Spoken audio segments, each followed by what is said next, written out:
Okay, donc ici les coudes intérieurs sur les deux fesses et je me mets vers l'avant. Je roule un peu mes épaules. Si aussi il me pousse, allez pousse-moi. Vous avez vu là, il ne me fait pas tomber comme ça. Peut-être qu'il arrivera à force. Du stage au Flanagan, juste la préhension de la distance en garde assise. Viens aussi s'il te plaît pour changer.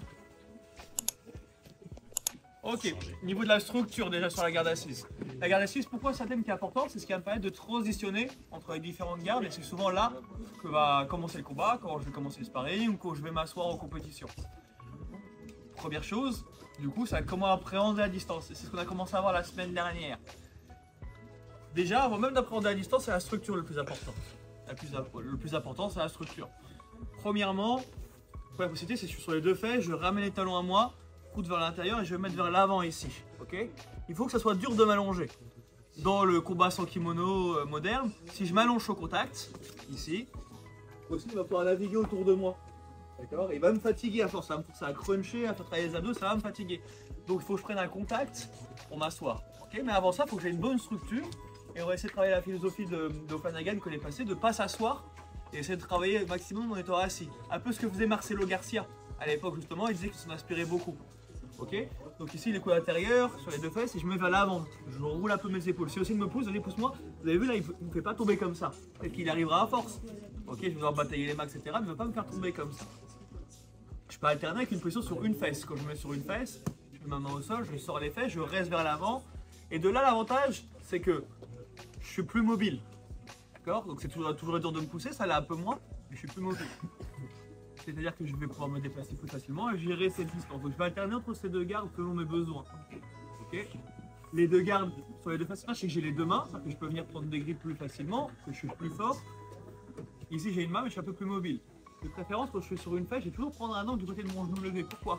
Parce que je veux qu'il aille de mon côté fort, que j'expose ici en mettant le genou au sol. S'il prend un angle là-bas, il va me mettre trop en retard, je suis obligé de revenir sur les deux fesses. D'accord? On avait vu plusieurs grilles possibles, on avait vu que s'il mettait ses mains, je pouvais les chasser pour venir attraper la jambe. Parce que s'il se déplaçait sur les côtés, je pouvais venir le kicker pour revenir ici.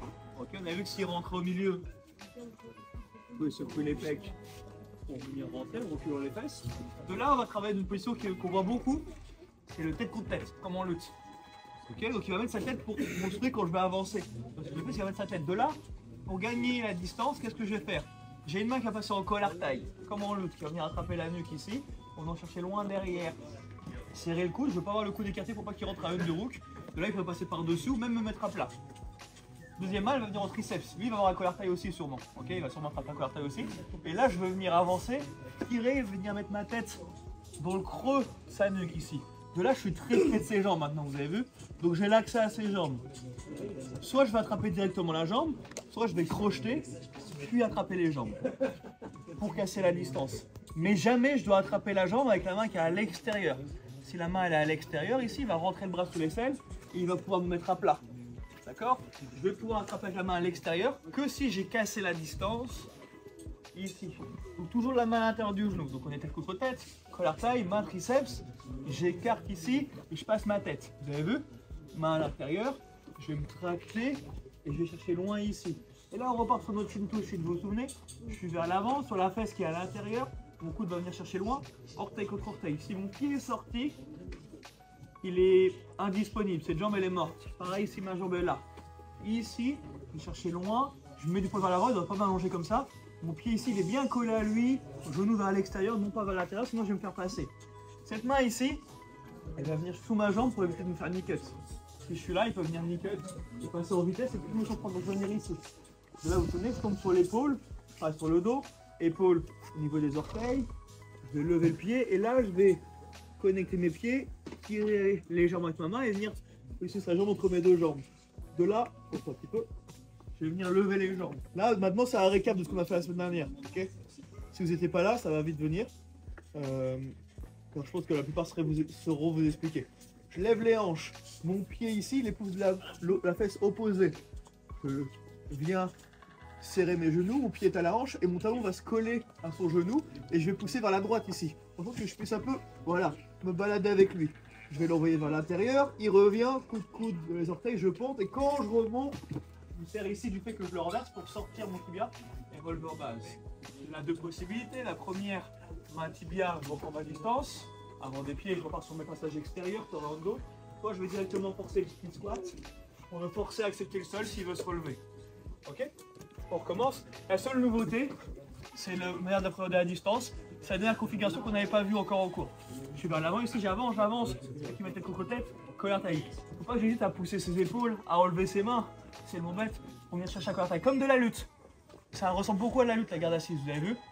Je lâche un peu de triceps, je tire et je vais mettre ma tête ici. Je ne dois pas pouvoir m'allonger, vas-y pousse.